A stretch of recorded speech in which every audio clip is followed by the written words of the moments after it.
ഒരുപാട് ഡേഞ്ചർ ആയിട്ടുള്ള സ്ഥലമാണ്.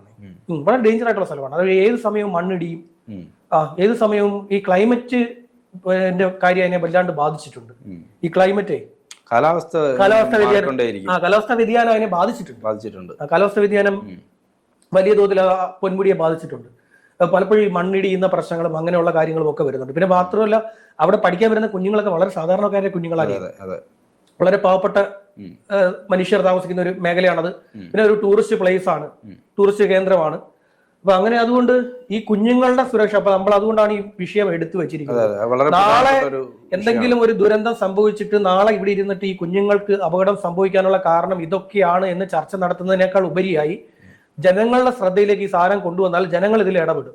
ജനങ്ങൾ ഇടപെട്ട് ഒരു 10 പേര് ഇടപെട്ടാൽ മതി. 10 പേര് ഇടപെട്ട് കഴിഞ്ഞാൽ നിമിഷ നേരം കൊണ്ട് എന്ത് ഈ ചുറ്റുമതിലും പണിഞ്ഞ കുഞ്ഞുങ്ങൾക്ക് സുരക്ഷ, കെട്ടിടത്തിന്റെ സുരക്ഷയൊക്കെ വളരെ പ്രധാനമാണ്. കെട്ടിടത്തിന്റെ സുരക്ഷ, ഇവിടെ സ്കൂളിന്റെ തൂൺ ഇടിഞ്ഞു വീണ് കുഞ്ഞു മരിച്ചിട്ടുണ്ട്. സർക്കാർ സ്കൂളിന്റെ തൂണ് ഇടിഞ്ഞു വീണ് കുഞ്ഞു മരിച്ചിട്ടുണ്ട് ഇവിടെ ഈ നാട്ടിൽ. അങ്ങനെ ഒരു സ്ഥലമാണ് നമ്മൾ. കേരളം എന്താ പറയാ, വിദ്യാഭ്യാസത്തിൽ മുൻപന്തിയിൽ നിൽക്കുന്നെന്ന് പറയുമ്പോൾ പാമ്പ് കടിച്ച് സ്കൂളിൽ കുഞ്ഞു മരിച്ച ഓർമ്മയുണ്ടോ? പിന്നെ മലപ്പുറത്തോ മറ്റോ? അതെ.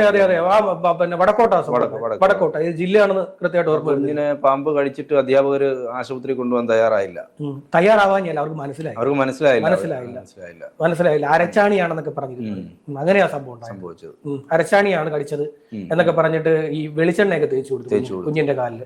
അവർക്കത് കണ്ടിട്ട് മനസ്സിലായില്ല. ആശുപത്രിയിൽ കൊണ്ടുവരും. അത് അന്നേരം തന്നെ ഈ പാമ്പ് കടിച്ചു കഴിഞ്ഞാൽ അത് മനസ്സിലാവുമെങ്കിൽ അന്നേരം തന്നെ കൊണ്ടുപോകും. അവിടെ ഒരു ഈ കടിയേറ്റ ഭാഗത്ത് ഒരു പ്രത്യേക നിറം വരും. അത് കണ്ടു കഴിഞ്ഞാൽ അത്യാവശ്യം ബോധമുള്ള ഒരാൾക്ക് അത് മനസ്സിലാവും. അങ്ങനെയുള്ളവരൊക്കെയാണ് പെട്ടെന്ന് തന്നെ കാല് മുറുകെ കെട്ടി ആശുപത്രിയിലേക്ക് കൊണ്ടുപോകും. ഇത് അന്നൊന്നും ചെയ്യാതെ സംഭവിച്ചതാണ്. അതായത് ഈ 42 കുഞ്ഞുങ്ങളുടെ ജീവൻ ഉണ്ടാകുന്ന ഭീഷണിയാണ് നമ്മൾ നാട്ടുകാരെ അറിയിച്ചിരിക്കുന്നത്. അവിടെ പഞ്ചായത്ത് അധികൃതർ അവിടെ ഇല്ലേ? അവര് യഥാർത്ഥത്തിൽ തദ്ദേശ സ്ഥാപനങ്ങൾക്ക് ഇടപെടാം. തദ്ദേശ സ്ഥാപനങ്ങളുടെ കീഴിലാണ് സ്കൂളുകൾ വരുന്നത്. ഇപ്പൊ നമ്മുടെ നാട്ടിലൊരു സ്കൂൾ ഉണ്ടെങ്കിൽ ആ തദ്ദേശ സ്ഥാപനത്തിന്റെ കീഴിലാണ് വരാറുള്ളത്. ഇപ്പൊ അവിടത്തേക്ക് ഒരു ബസ് അനുവദിക്കുന്നതൊക്കെ തദ്ദേശ സ്ഥാപനങ്ങളാണ്. ബസ് അനുവദിച്ചു കൊടുക്കുന്നതൊക്കെ